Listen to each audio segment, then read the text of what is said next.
A lot of people don't even know the Isle of Man exists. Exactly. They don't know it exists. True. So even people, I speak to people and we're talking about the Isle of Man, and it was only after a few minutes that I realized I had no idea where I lived. They had no idea at all. And I started telling them these things about, the education, Really? low crime. Yeah, true. And they said, they were going, are you serious? As a country, how was it then and now? A lot of people see the Isle of Man now as a very important global offshore jurisdiction. But back in the 80s, it was primarily farming and fishing. They moved, there was a net migration off the island. They started to build a finance structure in the mid-80s, early 90s, and make a political decision to do that. So even back then, the island itself was finding its own way in the regulatory framework. I think one of the things that they got right with the Isle of Man was they went slower than Jersey and Guernsey. Because a lot of company went very quickly to the offshore finance sort of world, that tax haven type thing. That a lot of countries still hold that, still have that sort of shroud over them. I think the Isle of Man wanted to do things properly, so they took their time. And I think at the start they were probably behind the curve with a lot of the other likes of Jersey, Guernsey, Bahamas, Caymans, a lot of Turks and Caicos, a lot of these countries that moved pretty quick. Yes. And they took their time and they built the regulation, they built the infrastructures. So it was quite old school. Any sort of task, whether you're manufacturing or you're setting up some sort of structure, it makes no difference. The devil is in the detail. Mm-hmm. You need to understand what you're trying to do and where those things go. Mm-hmm. And then you need to have a good team. You need to have people that you can trust to take you from A to B. And even if it's just to talk it through before you actually make any of those decisions. So the manufacturing in China wasn't easy.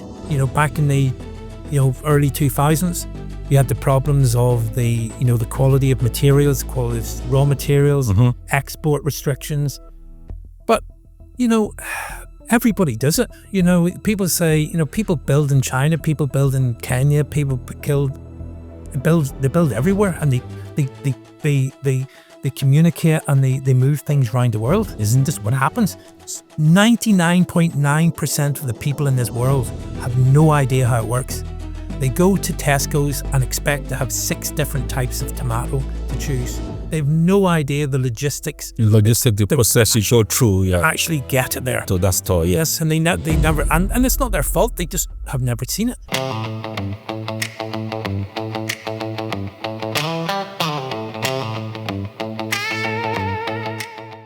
Welcome to Unpacking Isle of Man. My name is Victor Walsh.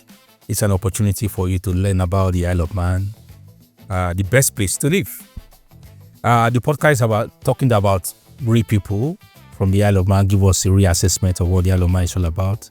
And the purpose is to see how we can encourage people to relocate to the Isle of Man.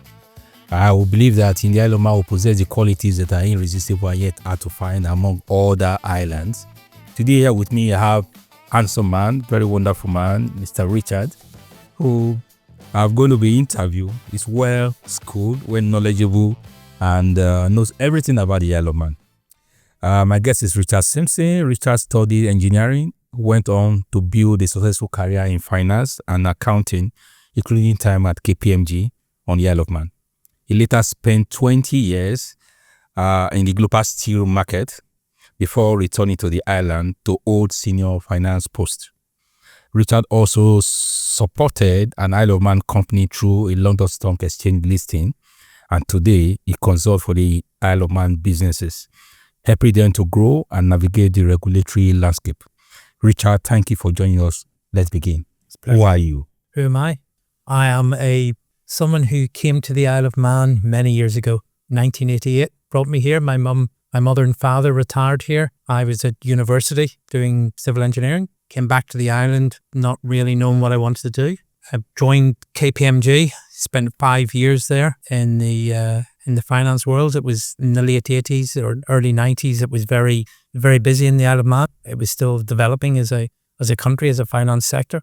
And then I went to, I got a job working for a German industrialist who lived down in London. And I didn't really know what I was getting into, I'm honest with you, And I spent nearly 20 years in the Russian and Chinese in the global steel industry, traveling globally, exporting steel, transporting steel and other steel-related products, living in China for a few years with my family in the early 2000s. And I got to a stage then when the gentleman died. And like many of these things, the second generation weren't as sharp, let's say, as the father was. I had a long and great relationship with him. Came back to the Isle of Man and took up a number of different roles, helping companies develop, grow strategically, consolidate. And it's gone very quickly, Victor. It's gone very, very quickly. So how was it like in the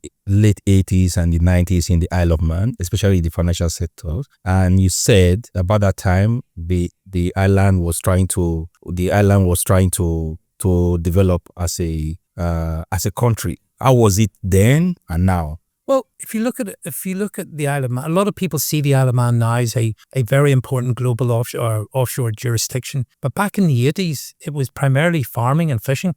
They moved, there was a net migration off the island. They started to build a finance structure in the mid-80s, early 90s, and made a political decision to do that. So even back then, the island itself was finding its own way in the regulatory framework. I think one of the things that they got right with the Isle of Man was they went slower than Jersey and Guernsey. They got it right because a lot of countries went very quickly to the offshore finance sort of world, that tax haven type thing, that a lot of countries still have that sort of shroud over them. I think the Isle of Man wanted to do things properly, so they took their time. And I think at the start, they were probably behind the curve with a lot of the other, like the Jersey, Guernsey, Bahamas, Caymans, a lot of Turks and Caicos, a lot of these countries that moved pretty quick. Yes. And they took their time and they built the regulation, they built the infrastructures. So it was quite old school. They didn't take risks. They didn't want to have the specter of having any sort of financial worries or problems. So they took their time and they built on firm foundations over those 20, 30 years, and they've developed their gaming industries and the different industries. And there's now, the Isle of Man is now seen, I think we're actually on the OECD whitelist, which is not an easy thing to do. So the regulations, whereas a lot of people would say the regulations are quite tight in the Isle of Man, whether you're opening a bank account or you're doing business but what I would say is that the devil is in the detail. Once you're in the Isle of Man, once you're in, that things are safe. That your money's safe. That the government will not take chances. They want to build on solid foundations. And I think where the island has worked for me, I had a global career. It was great, fantastic. But I married a Manx girl. I got 3 boys on the Isle of Man. Awesome. The youngest is now 26, the oldest 26, and the oldest is 36. Awesome. And I've got a 28-year-old. But they all went through public school. They went through a small primary school. They went to a local grammar school on the island up at Ramsey. Very, very good levels of education. Got supported to go to university. One of them first-class honours degree. The other one's a doctor. Will go on to be will go on to be a surgeon. So there's a great. But that didn't cost. I had to pay my taxes, pay my NI. So the standard of education for families is very, very good.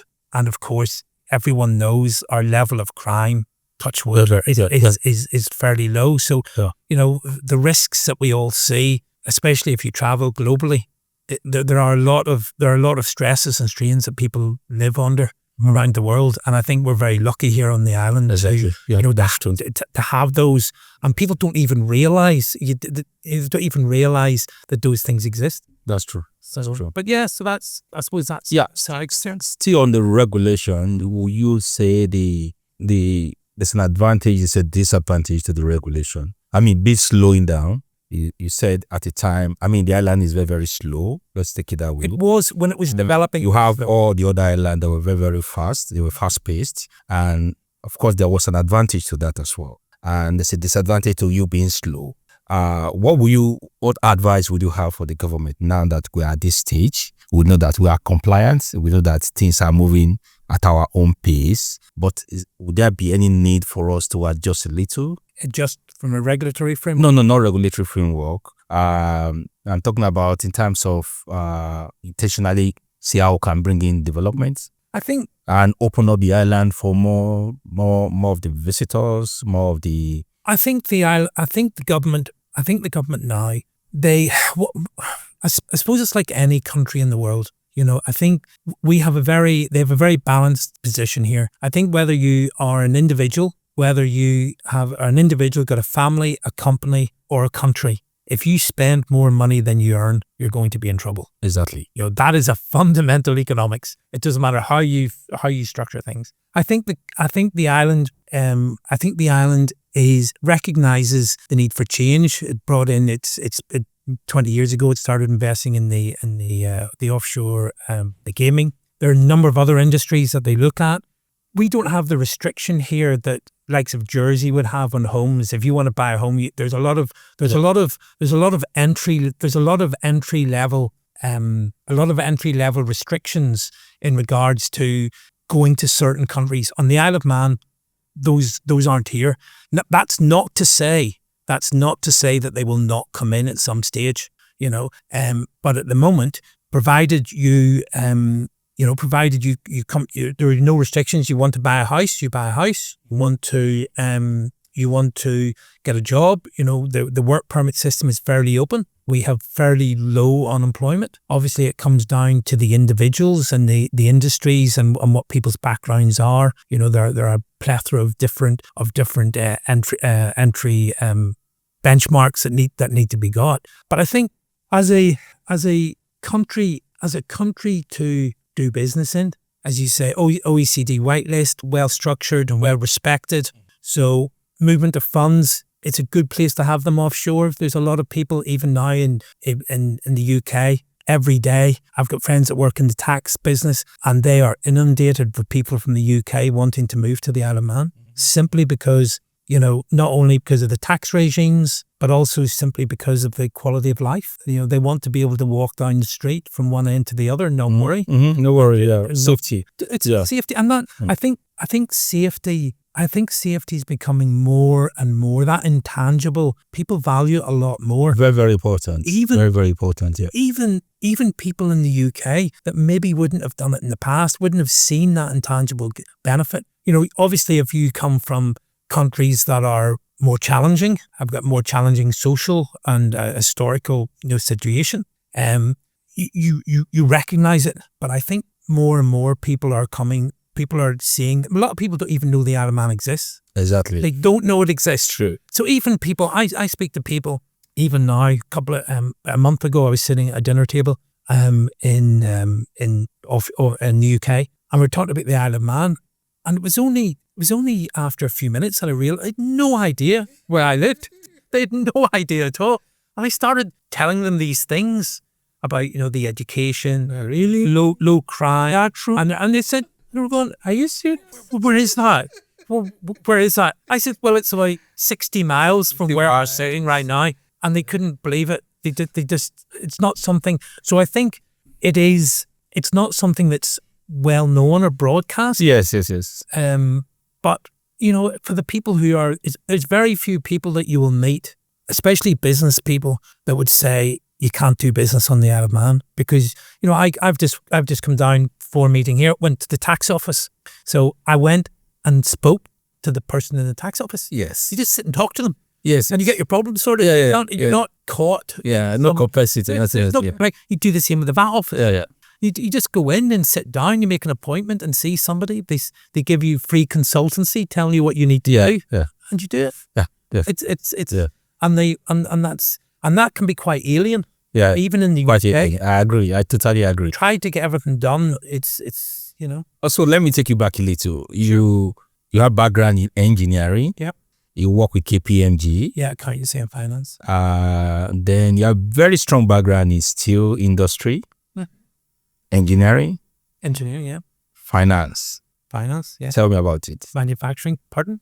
Tell me about it. Manufacturing. Manufacturing, well, manufacturing, there was two I've been involved with. I built two factories in China, one in Dalian and one in Dashichai in northeast China.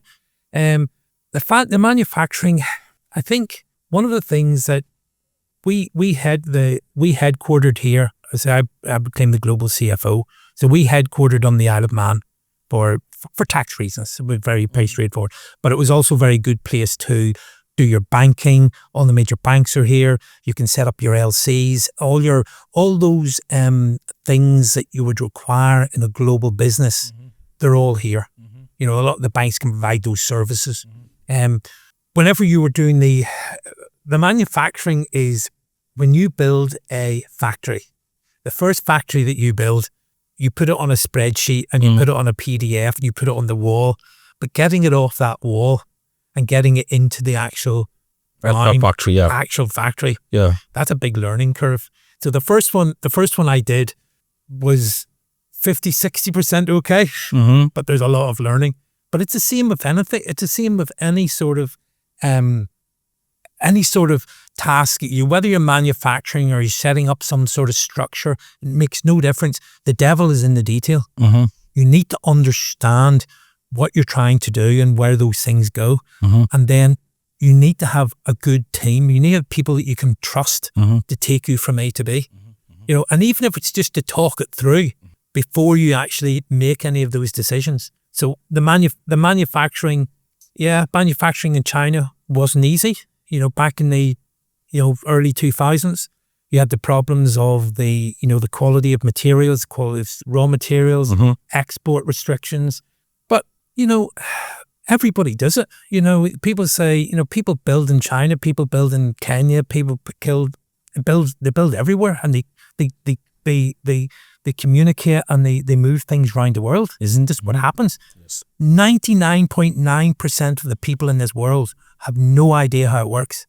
They go to Tesco's and expect to have 6 different types of tomato to choose. They have no idea the logistics. The process is so true, actually get it there. To that store, Yes, and they never, and it's not their fault. They just have never seen it. They've never. But so, you know, it is a skill. You can read about it, but primarily you need to have friends in all these different places in order to be able to help you navigate not only the regulation. You know, there's regulations in all countries, good, bad, indifferent. You know, just because you have a regulation doesn't necessarily mean it's going to be enforced, because there might be some political reason, or somebody wants to get dollars in or flipping, you know, euros out or whatever. You know, there's always things just move. But the trick is understand the detail of your own business, understand what's going on, understand what the triggers are, and you know, and make sure that you communicate with your customers and your purchasing. Yeah. So I have a company in Guangzhou. Yeah. And I met a couple of British Americans, and I asked, how long have you been here? So it was like, I've been here for 20 years. I've been here for 30 years. I'm not going back to the UK. Yeah. I'm not going back to the US. I like it here. Life is easier here, blah, blah, blah, and all that. And you left the island at the time. Well, I've always I've always had a base here. I've always had a house here. Yeah. But I have traveled in. Yeah, you traveled. You came back. Yeah. At the time, maybe you had the opportunity. I said, okay, let me stay back in China. Stay back in Russia. In China. Yeah. You came back to the island. And I came back to the island. Yes, I did. I had the position that I was lucky, because as I went through my career, I was able to come back to the island and the Isle of Man's a great place to be able to control a global business, because if you think about it, you know, China's 7-8 hours ahead, so that's fine, no problem. And then you've got the West Coast, you know, you get 70 hours going the other way. So you can sit in the middle and you can run running a global business from China is difficult. It's easier than going west, but it is difficult because it's just that time barrier. If you sit here, you're generally a lot better. You're a lot better off. So yes, I did travel and I had these experiences and they were fantastic. But yeah, I could come back because I wanted the education for my children. You know, I wanted them to go to the children. Yeah. I wanted them to go to a country primary school. I wanted them to be able to mix with people and just enjoy themselves and just outdoors countries. Yeah, with peace of mind. Peace of mind. Yeah, just walk to school, walk home again. Yeah. And you know, and it's, you know, and I was lucky that I could still do my global job from there, and I would travel quite a lot. You know, I wouldn't have been able to do it if it wasn't for my wife. So she helped me. You know. Yeah. So you love the island. You're passionate about the island. You believe so much on the island. Fantastic. And you're also very much involved in regulation. You know so much about regulation, compliance, and all that. I will have a whole lot of company coming. People want to come and do business here on the island. What advice will you give to someone who is planning to come down here to set up business? And also, what advice will you give to an existing company? Maybe you moved in 2 years ago, 3 years ago, or 1 year ago, and say, okay, look, these are my advice for you. I think the island, okay, the island is like any other place. I've known people who have been on this island 10, 15 years and still would struggle to get things done. 10, 15 years. Yeah, and still would struggle. Still struggle. And I know people that have come here and within a year. You already know. They're already familiar. They're already flying. And they're just flying. And you know, it doesn't matter whether you are Irish, French, Nigerian, black, blue, yellow, purple, you know, it makes no difference. It comes down to the personality. And certain personalities, right? It's some people will always be outside looking in, and some people are inside looking out. So if you have a glass bowl and you can see, let's say, you can see through, but you don't necessarily know how to get there. But you can see it. You can see it and you can touch it, but you can't get in. Whereas other people are in there and they're inside looking. So they can get all these things done. They can do all these things.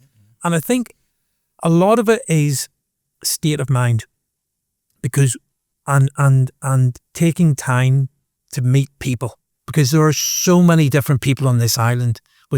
You'd be surprised how just the diversity of the industries and the different things that people are here. And it's a matter of so if somebody's coming to the island, first thing to do is to try and, engage yourself. Something like yourself, something like you're doing, somebody that people can look to you and think, right, there's somebody who if you've got people coming in, so all these people coming in, so there's Victor here, and then what you'll do is you'll know loads of people like myself, Joe, all these other people. So whenever they come to you, you can then say, well, you may want to have a word with him. And if he doesn't, he can't help you. He'll know loads of people that can help. You can help that. It makes life easier. It makes it huge, because it comes down to trust. Because if somebody comes and says, if somebody just got off the plane and you thought, right, what am I going to do? I'll go to the government. The government aren't commercially driven for this. They have the structures to support. So if you go to the government and say, I'd like to do this and this and this and that, they will be open to say, yeah, let's talk about it. But you need to have to come into the island. You need to come over. My advice would probably be, if you're thinking of coming to the Isle of Man, come over for 2-3 weeks. Don't bring your wife. Don't bring your kids. Come alone. Come alone. That's what I did, actually. Just come alone and just meet somebody. If you know somebody like yourself, Victor, then you say, right, Victor, I'm coming for a couple of weeks. I'm sort of interested in this sort of, might be manufacturing, might be financial services, it might be import, export, doesn't matter what it is. Can we sort of have a chat? And it doesn't have to be somebody in that field. In that field, yeah. Someone to guide you. Somebody to guide you and say, look, I'm thinking of doing this. Well, go and speak to his person and go and speak to that person. You need to speak to people who are inside looking out. That's if you can't go to like KPMG or PwC. No. They're accountancy firms. They're trying to sell you a service. Do you know what I mean? You need to go to people who are actually who have done the business, who understand what it is for somebody to come from South Africa to the Isle of Man. Okay, somebody who understands the challenges that might be in Kenya or Nairobi or Philippines. You know, it doesn't matter. And what, because those people, in my view, people who do who work on a global business, global, and just, you know, people call them expats. But in my view, expats are almost like a nationality in themselves, because expats, you've got French and German and blah, blah, blah, all this, but expats go this way, right? So you go to China and you'll see British people, you see Americans, you see everybody, right? But they all have similarities. All those people, it doesn't matter what they're doing. They will sort of talk to each other in a similar type language, because they face the similar sort of challenges. Come to a new country, maybe have to bring their kids, one sure about the schooling system, but it's all about the same. So the trick, in my view, when you come to a country, is to try and find the expat band, if you want, the people, not the people who go this way, but go that way. Yeah. And generally, when you find those people, you will then, those are the sorts of people that it's easier to connect with straight away, because they are people who are based on a global basis, not on a regional basis or on a country basis. Because I've seen it on, you know, I've gone to a lot of different countries, and you can always see that expat band, and they're just always different. They're just different industries, different jobs, different big accountants. It doesn't matter what they are, manufacturers, project, doesn't make any difference. So that's the way that for somebody to come in, and then they get get a feel for the speed and how to get things done. So for somebody coming to the, that's the way they should try. They should try and set themselves up. Okay, so I will take you back again briefly on your involvement in the steel industry and Chinese, Russia, and all that, and so captivating that you moved from KPMG and you found yourself in the steel industry for that long period of time. Yeah, I worked for, I didn't work for a company, I worked for a person. I worked for a man. How was it like working for a person? You didn't work for a company, working for a person for that long period of time. I think. And you pulled out after he died, right? I stopped. He stopped. What happened? It was strange. He was. That's a whole lot of commitment, loyalty, and all that. The thing is, whenever you work for somebody, right, an individual who is quite charismatic, generally, I'm a big believer. Respect is earned; it's not given. Okay, so you have to.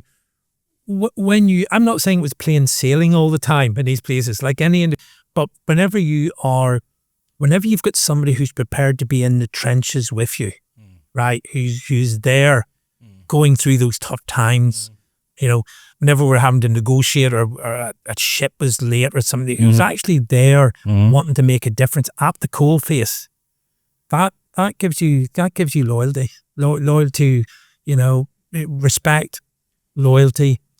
And when things are a bit tougher, or you that comes back in spades. You know, if you treat people, things don't have to be easy. You know, you can have strength through adversity, but if everybody's on the same side and everybody can trust each other, you know, it's easy to work for. Even though he was quite a tough character, but I would you know. He could shout and scream and rant and rave, but it would make no difference. Makes no difference. Yeah. Makes no difference, because everybody remembers, you know, those tougher times. Whenever somebody's and things are going well, it's easy. Everybody, you only find out how good your friends are, or how good when things are tougher. When people want to put their head above the parapet and to help you and support you, and you know, that might sound a bit old school, but you have to live your life by whatever standards you have. But that's the truth. That's the truth, actually. That's the truth. Very, very important. And it comes down to trust. It's like people come to the island. So somebody comes to the island and sits at a desk. They're really not sure, and depending on the environment that they've come from, they might be quite distrustful. So you have to take time, you have to give people time and give them support and not want anything from them. Just to say, look, this is what you can do. Take your time. Yeah, it's a process. It's a process. There's no rush. Yes, You don't have to rush. I think I had a similar experience when I moved in. Right. So before I came to the island, I still have an office in Dubai. I was still operating my office in Kigali, then operating my office in France, in Paris, France. And so when I moved in, I just landed. Though I did my research, I was here for a couple of days before I relocated, before we relocated. And when we got here, so I just felt that everything is just fast-paced. And just try to compare it as if I'm in Dubai or as if I'm in London, England and all that. And I found out that, Victor, you need to slow down. Yeah. There's a process here. Yeah. People need to know who you are. Yeah. Why should they do business with you? Correct. Why would I want to work with you? What are your capacity? Yeah. What quality do you possess? Correct. And why should I trust you? Correct. How you get you? That's it. Do you know about the local regulations and compliance? Yep. You need to follow the process. Correct. And I learned it the hard way because I had lots of money. I learned it the hard way. And my case manager was very, very supportive. His name is Brian. Was also very, very supportive. And I was able to readjust. It's like I'm trying to start all over again as if I'm learning to do business afresh. So it simply means that when you go to a new country, there are rules and regulations. Yeah. The people at first will be skeptical. They want to know who you are. Yes. You need to earn that trust. You need to make people believe in you. Right. You need to make them to say, call Victor. Yes. Call them, you can trust them. Correct. So that's what I did. And that's one of the reasons why we also have the Unpacking the Isle of Man. People need to know, do you truly love the Isle of Man? Oh, you're here for a purpose. Because what are genuine reasons of coming here? You don't want to ruin it for anybody else. Exactly. So, you want people, I'll be very honest, I want people to come to the Isle of Man who want to respect it and enjoy it. It's a great place to bring up kids. Yes. It's a great place to do business. Yeah. But you have to stick to the rules. This is not, where you could maybe get away with things in some countries, you can't do it here. But I think what happens is if you know that everybody else is doing it and keeping to the rules, then it makes it safer for everybody. Yeah. So when I heard people say, you live on the Isle of Man, I want to come there. I want to come and do what? Yeah. Yeah. That's it. That's the question. I want to come and run business. Are you running a business currently? You must come here with a genuine reason. You must come here to come and run your business. Right. You don't use it as a vacation location. You must truly come and run. Don't come I'm not a fan of virtual office. I don't see virtual office as serious people because you can't leave your country, move to another country and say you move to that country as a resident and you're operating the virtual office. For me, to some cases, maybe it's permissible. For me, it's a red flag. Yeah. Because one of the reasons why you must integrate is for you to have an office. Yeah. Or if you must have a real office, a verifiable office where you can go there and knock on your door and say, okay, look, I can work it anytime without giving you an appointment. For you to say, okay, before you come to my office, please, you need to give me an appointment. That's an issue. That's a challenge. And that's why I tell you, when you are coming to the island, you must come for a genuine reason. Yeah. So I tell you, I'm only interested in high net worth individuals. I'm only interested in those with credible background as entrepreneurs. If you are a true entrepreneur, I know you have been running your business for a couple of years, then I'll be interested in encouraging you to relocate to the Isle of Man. Yeah. But you are very looking for opportunity to migrate or move to another country for reason best known to you, then I'll say I don't want to identify with you. Because for everyone who leaves a country, for everyone that lives here on the island, we are an ambassador of Isle of Man. Correct. Whatever we reflect, anything we do should be a reflection of who we are and the quality we possess and what the island reflects. Correct. So I don't want to be a negative ambassador of the Isle of Man. However, I want to increase or encourage to come to the Isle of Man, I'll tell you, do the same thing. So I totally agree with you that the government are doing well. We also need to be careful the kind of people we bring into the island. Sure. So that they don't come and mess it up.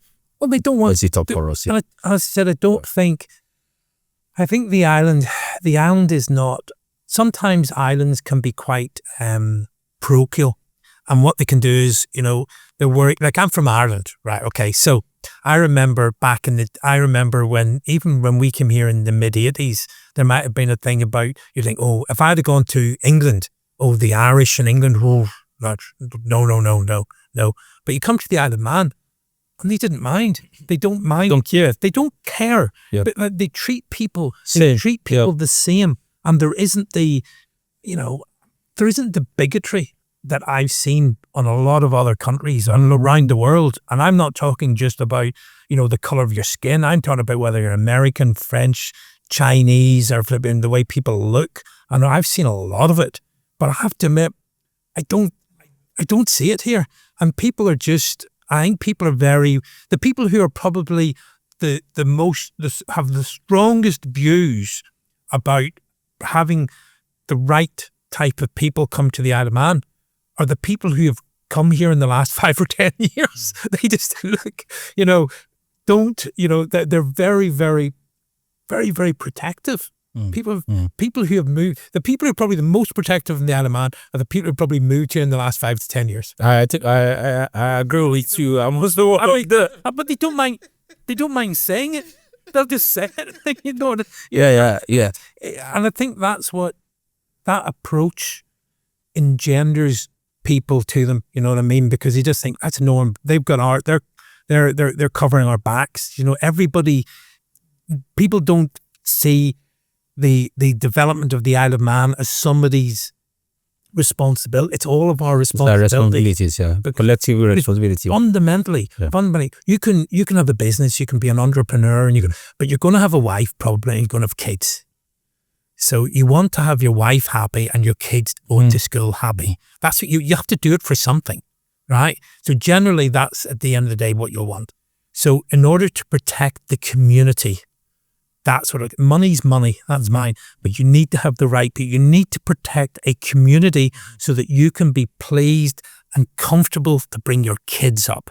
Let your kids get on a bus at 12 or 14. Peace of mind. Peace of mind. I was speaking to a friend at the weekend, South African, and I said, well, what do you think about it? I said, Richard, I can't believe my 12-year-old daughter got a bus and even she got a taxi with her friend. We would never have done that in South Africa. Yeah. We just never have done it. Just not possible. Not possible. But he says, it's opening up their lives as well. And you know what I mean? And I think that intangible value, the real value, it's the most important thing. Yeah. That's exactly what I think. Yeah. It's the most important thing. And but sometimes because you can't touch it, it's hard to measure. Look as if it's significant. It actually is the most important. You just feel it. Yeah, the peace of mind. Peace of mind. Like whenever you get off the plane, like you'll go off and you'll come back on and you'll come down to, Isle of Man International Airport, right? Two buildings and but as soon as you put your foot on the ground, on the tarmac, most people just say, change, yeah. I'm just back now. No, yeah. I'm back. Yeah, and you don't have to get into your car. Yeah, we're going to go in. Yeah, just walking across and you look around and everything slows back down. Yeah, and you're no fear. Nobody is looking at you. Nobody. That's it. Nobody's carrying you with uniform or anything. And I think that, as much as anything else, I think that is what the island can bring the right people. I'm so proud of you. I'm so happy the way you talk about the Isle of Man. But on a final note, I want to ask you this question. Why should anyone come to the Isle of Man? This is the marketing part of it. I want you to sell Isle of Man for me. Why should anyone come to the Isle of Man? Well, I suppose it depends. It'll depend on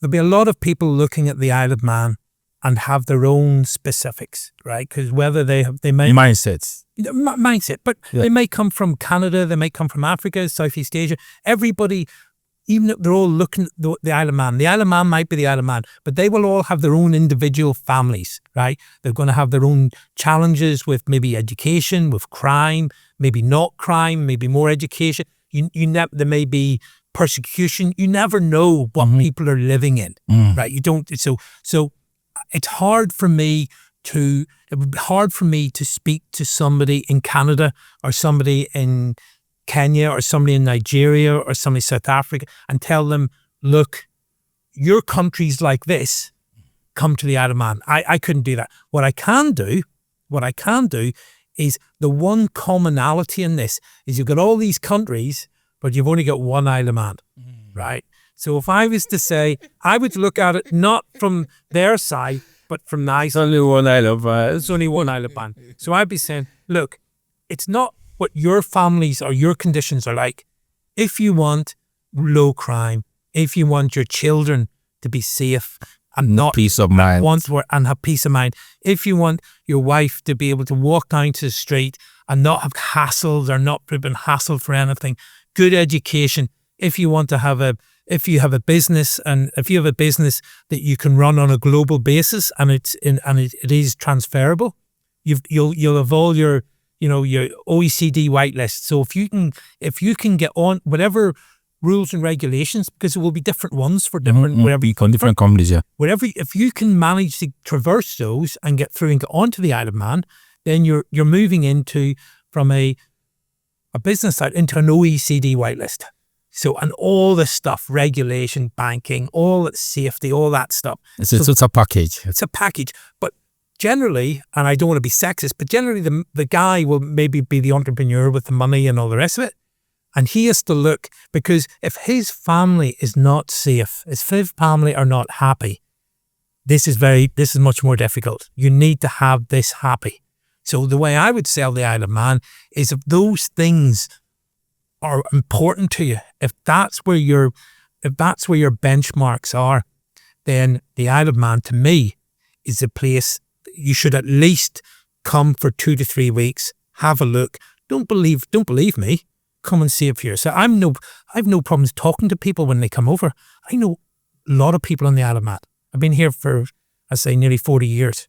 Business-wise, I was a governor at one of the local schools and all this sort of stuff. So, but you have to, it depends what they're looking for. But if that's what they're looking for, I would keep it simple, and it's here. And I've taken advantage of it. And I'm very, very thankful for my mother and father retiring here in 1988. I would not have had the life I have. I would have not achieved what I've achieved and had the kids that I had and good children. I know that I've got good children, so that they're good people. And I'm not convinced that I would have had that if I had maybe stayed in Northern Ireland with the pressures. It's a very violent society in the mid-80s and the 90s. I don't think I would have had that. I may have, I don't know. But my mother and father coming here made the right decision for me, made the right decision for my children. Okay, thank you very much, Mr. Richard Simpson, for coming. His father and mother made the right decision by coming to the Isle of Man in the 80s. He also made the right decision by staying back in the Isle of Man for the past 40 years, and also made the right decision for relocating to the Isle of Man myself. Wouldn't you rather come to the Isle of Man? Thank you very much. We appreciate you for coming. It's a pleasure. God bless you. It's a pleasure.